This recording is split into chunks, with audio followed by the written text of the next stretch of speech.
Moi, j'ai toujours pensé que le menuisier a de l'avenir. La menuiserie, en général, sera toujours un métier manuel qui sera valorisant pour tous les jeunes, pour tout le monde. Moi, j'encourage tout le monde à venir vers cette branche. De toute façon, on en apprend tous les jours en menuiserie. On fait jamais la même chose. Je suis la directrice de l'association Famille Rurale à Clermont-Argonne et nous embauchons sur les périodes scolaires des animateurs d'accueil de loisirs pour les enfants de 3 à 12 ans et pour les 11-15 ans. Les qualités attendues pour l'animateur sur le terrain, ça va être principalement d'être quelqu'un de créatif, motivé, responsable et pédagogue.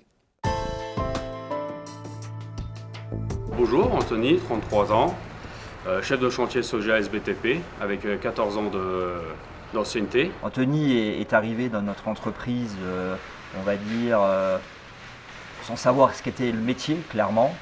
En étant intérimaire, il a fait un parcours de quelques mois.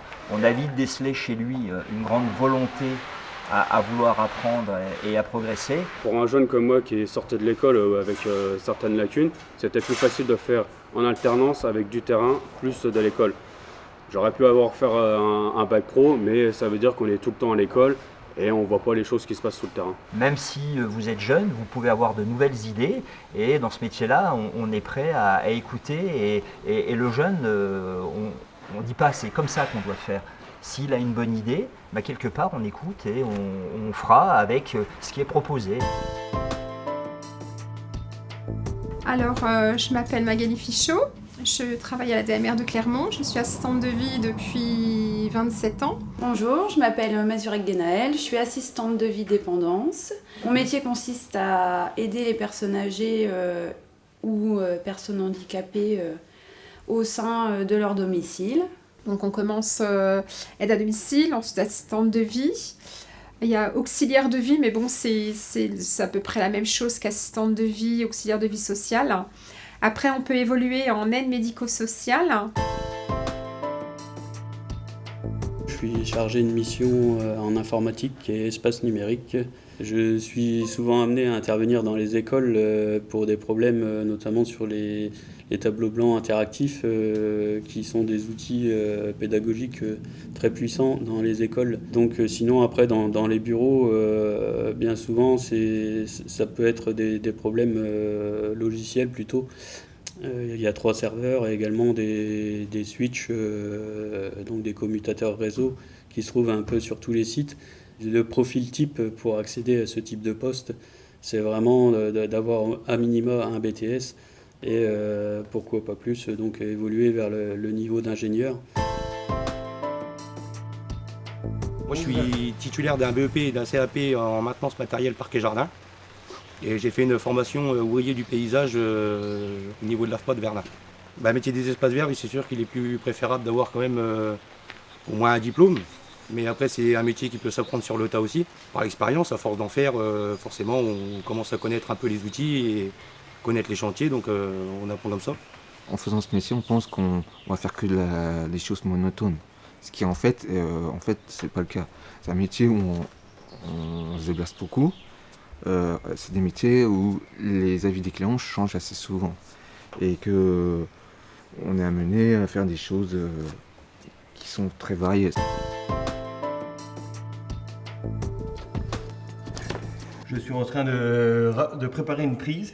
Là, je suis en train de percer le placo ici pour pouvoir mettre la prise. Et là, je fais un trou plus bas pour pouvoir passer la gaine, puis la ressortir ici dans la prise. Alors, j'ai passé des gaines pour installer des boutons pour l'éclairage, les prises. J'ai fait des saignées, pas mal de saignées dans les murs.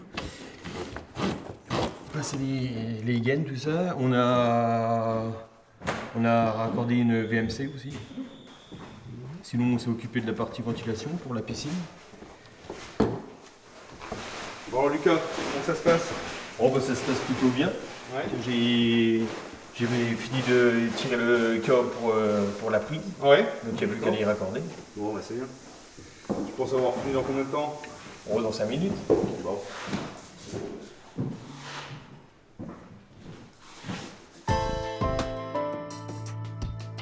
Le métier de conseiller clientèle est important en banque parce que, encore une fois, c'est la base de tout. On apprend à faire l'accueil, la caisse, on travaille avec les clients, on travaille pour les clients, faut pas l'oublier, ça reste un métier de service avant tout. Conseiller clientèle, ça ne veut pas dire qu'on ne gère que les tâches de base, on fait vraiment de tout, que ce soit de l'assurance, du crédit, de la banque au quotidien, de l'épargne. On a vraiment un panel très large de tâches à faire. Et c'est aussi ça l'intérêt de ce métier-là, c'est qu'on ne s'ennuie pas. Il y a beaucoup de choses à faire, beaucoup de choses à apprendre avant d'envisager d'aller vers autre chose, le prêt immobilier ou de l'épargne un peu plus précise, qui va se spécialiser un peu plus loin au Crédit Agricole de Lorraine. Moi, c'est Marine Briet, donc j'ai 29 ans. Je suis chef de silo ici sur le site d'Ozéville en Argonne. Donc on est en Meuse, dans le bassin de l'Argonne. Alors pour être arrivée dans ce métier-là, en fait, j'ai eu un cursus, on va dire que j'ai fait un bac général, suivi d'un BTS agricole, et puis ensuite j'ai enchaîné avec une année de spécialisation spécifique chef de silo en alternance. Et puis donc j'ai postulé à UMC2. Alors le métier de chef de silo, en fait, ça consiste à assurer la gestion donc d'un site comme celui-ci, de stockage et d'approvisionnement de matières premières, ainsi que en fait, des produits d'agrofourniture destinés aux productions des agriculteurs. Pour vous situer un peu plus dans la chaîne en fait, de transformation agricole, on va être le relais entre l'agriculteur qui amène ses récoltes et puis les fabricants agroalimentaires qui vont transformer la matière première. Moi dans mon métier, je suis en charge de l'apprentissage. Donc ça faisait quelques années déjà que MC2 avait beaucoup misé sur l'apprentissage pour nos métiers qui sont assez complexes pour le recrutement. Aujourd'hui, MC2 pour le machinisme, c'est 10 nouveaux apprentis tous les ans. Donc un apprenti, en fonction du niveau auquel il arrive chez nous, il peut commencer par le bac ou le BTS, CQP, licence.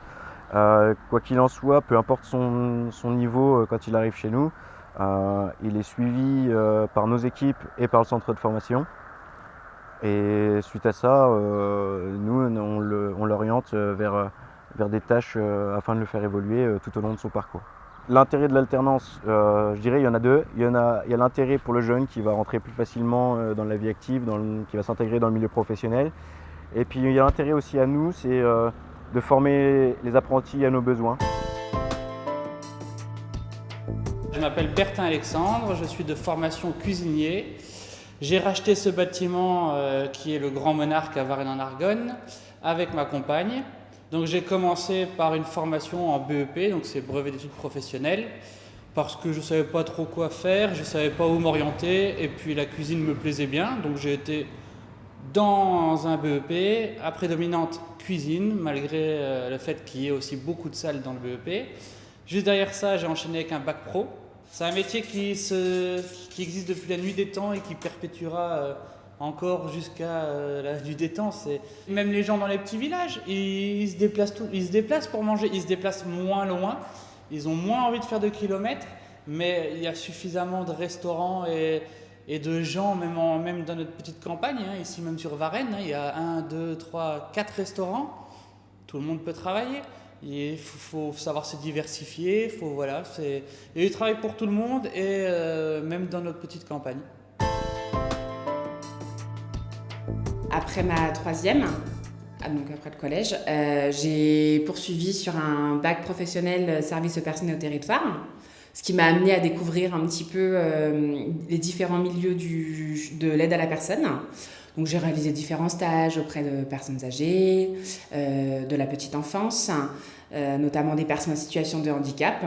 Et tout naturellement, c'est là que je me suis dirigée à l'obtention de mon bac vers le diplôme d'état d'éducateur spécialisé. C'est mon premier poste qui est venu suite à un stage long que j'avais réalisé au centre parental.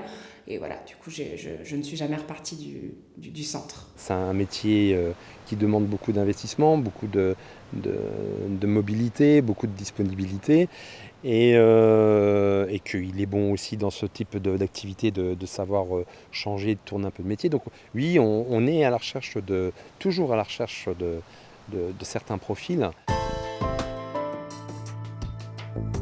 Donc, je suis Max Taboureau, gérant de la SARL MT2X. Je suis métallier serrurier du bâtiment. Mon entreprise est constituée d'un salarié et parfois d'un apprenti. Pour être métallier serrurier, au niveau des jeunes, c'est quand même un métier où il faut avoir vraiment envie. J'explique qu'on ne fait pas ça uniquement pour avoir un travail. Si on n'est pas passionné par son métier, ça ne marchera pas. C'est important de le comprendre. Maintenant, ça pourrait s'apprendre sur le tas, avec une formation d'1 an ou 2, mais pour un jeune, je préconise de faire de l'apprentissage chez les Compagnons de France et du Devoir, une très bonne école, ou pourquoi pas dans un CFA, hein, ils apprennent aussi très très bien aux jeunes à travailler. L'idéal, c'est une formation de 2 ans, 2 ans et demi, pour rentrer dans le milieu du travail. Ce métier, je l'ai découvert par hasard. Moi, à la base, je suis électromécanicien et j'ai fait un BEP et un CAP électrotechnique, ce qui est considéré en étant électricien. On m'a embauché en tant qu'électricien et ils avaient besoin d'un chauffagiste et d'un plombier. Donc on m'a posé la question et j'ai été formé sur le tas par un professionnel. J'ai été son second pendant 16 mois. Donc voilà comment je suis arrivé chauffagiste et c'est un métier qui m'a plu parce que avec mon expérience en électricité, il y a beaucoup de pannes qui sont électriques sur ces modèles de chaudières. Donc c'est ce qui m'a plu tout de suite sur ce métier.